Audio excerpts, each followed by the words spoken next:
Hi, welcome to this latest episode of Whiteboard Lessons. Today we're going to continue our discussion on local load balancing algorithms. Last time out we talked about round robin and the various ratio, static and dynamic ratio load balancing algorithms. Today we're going to move on to least connections and the ones that are like least connections, like weighted least connections, ratio least connections, least sessions, and so we'll get into that in a second. I wanted to cover again the difference between the member version of those load balancing algorithms and the node version of those.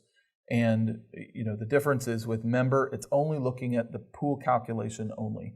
It's not looking at the server. And so with node, it's looking at the server as a whole, not just what's defined in your pool, but what's defined in all the pools. So if you have a server, and say you have, a pool of resources, and these are all pool members, and then you have another pool of resources, and these are all pool members,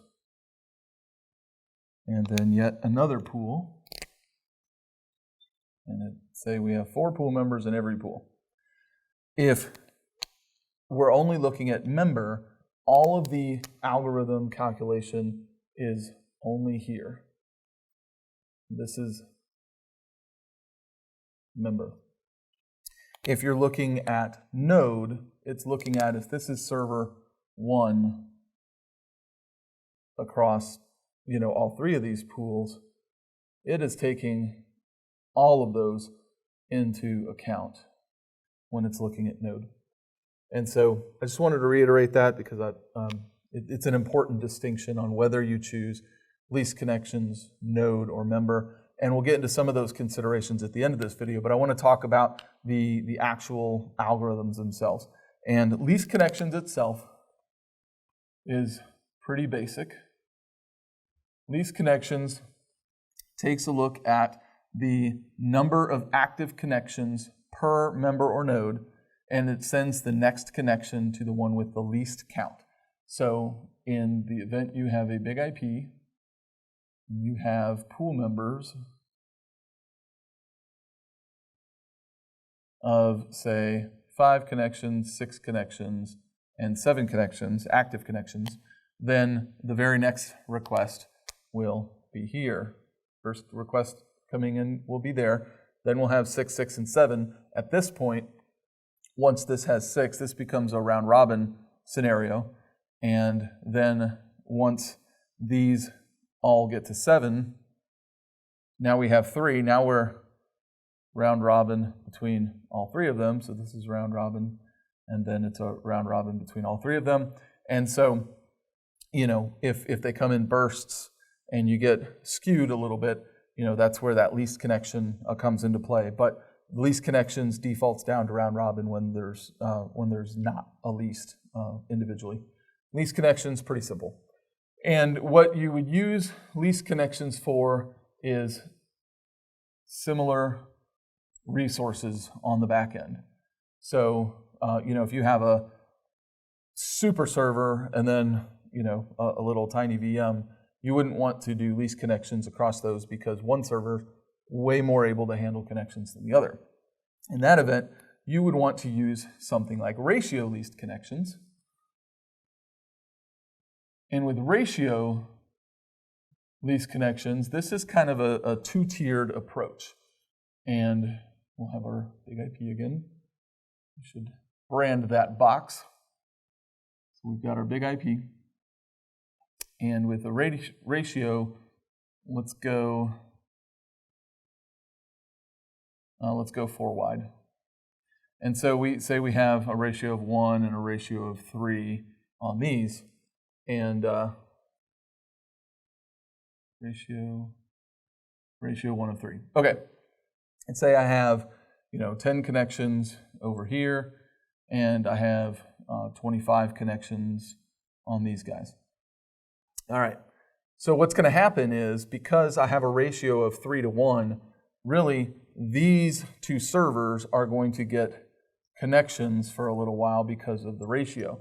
But within these servers, I need to look at the server count, and at this point I have 25 each. So again, I'm going to be in a kind of a round robin scenario here.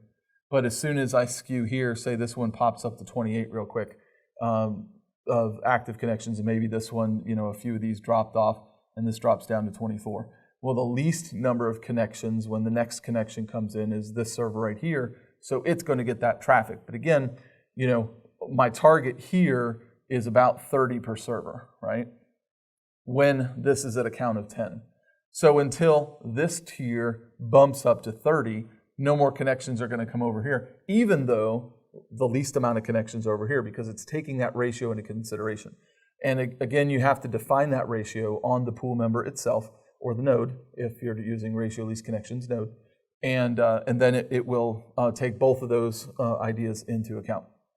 All right, that's ratio least connections. Then let's talk about weighted least connections. And weighted least connections actually takes the connection limit on your pool members. And so the difference here is that with a ratio least connections, these are dissimilar resources. Those are dissimilar resources to where you don't really know your explicit limitations between these servers and these servers. When you're doing something like a weighted least connections, you're going to define the actual connection limit. So you have an explicit knowledge of how much traffic, how many connections that particular node or member can handle. And so you set that connection limit, whether it's 100 or 200 or 300. So we have our big IP, and back in my customer days, we had some terminal servers, and I knew that for the GUI-driven connection to our terminal servers, that we could handle about 65 or 70 connections per server. And then for text-based consoles to those servers, it was much higher, it was around 200. So it really depended on the application. But in this case, let's say that my connection limit here is 100, and my connection limit here is 200, and my connection limit here is 300. So if I have, say, 10 active connections here and 10 active connections on each one of these, my load factor on this is like 10% here, and it's 5% there, and it's 2.5% there, if I'm doing my math correctly. And you can excoriate me in the comments if I did my math incorrectly here. But actually, that's not correct. It's like 10 over 30. Okay, like 3% or whatever it is. If that was 400, if I'm doubling, let's say that's 400. So my math is correct. Okay, anyway. So because this is the lowest proportionately, and again, it's about proportions, my least loaded server is the one that can handle 400 but only has 10. And so this guy would get my next connection. And that's how weighted least connections work. And so it's important, again, you have to have all pool members have a connection limit set, and it uses the proportion of active connections to configured connection limit for that. All right, and the final one we'll look at is least sessions. All right, and least sessions doesn't look at the pool members themselves or the nodes. It's actually looking at the persistence table. And so the persistence table for each server, the one that has the least amount that is configured in the pool for least sessions, that's the one that'll go. So if I have my big IP, and I have my pool members, and say in my persistence table I have 15 on that server, 20 on that one, and 30 on that one, then by least sessions, I'm going to send it to the one with only 15 sessions in the persistence table.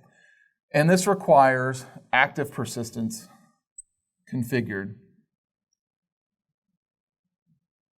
because it has to be a value that would be stored in the persistence table on big IP. So this means not things like cookie persistence,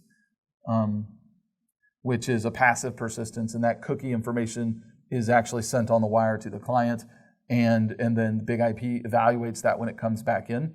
And so that's a session-by-session persistence. It's not looking at it holistically like an active persistence would with a localized persistence table to evaluate. And so least sessions looks at the sessions, needs active persistence. All right, so before we wrap up, I wanted to talk about the considerations for least connections and sessions. And the key here is you got to know your traffic. All connections are not necessarily alike, so that's especially true across applications because we might have some applications which are very light HTTP requests. We might have other applications that are running batch processing, and those kinds of connections are a lot different than an HTTP request. And so it's very important if you're going to do something like Node to know what your connections are, because like 2 or 3 batch requests that might take a really long time to process, that it would be a least connection scenario, but that's not a least resources perspective from your server's ability to handle things.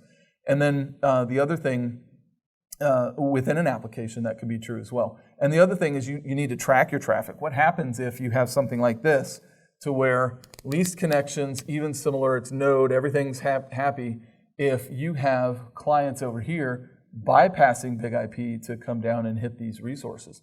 Well, the reality is that Big IP only has its own perspective of the world.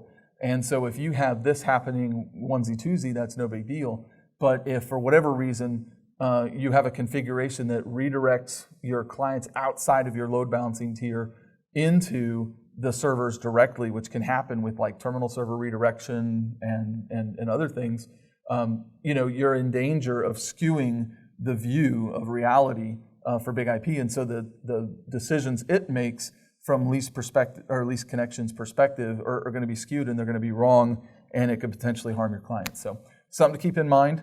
Hopefully this has been a helpful session. We'll see you out there in the community, and if you enjoyed this video, please click subscribe, and thank you for your time.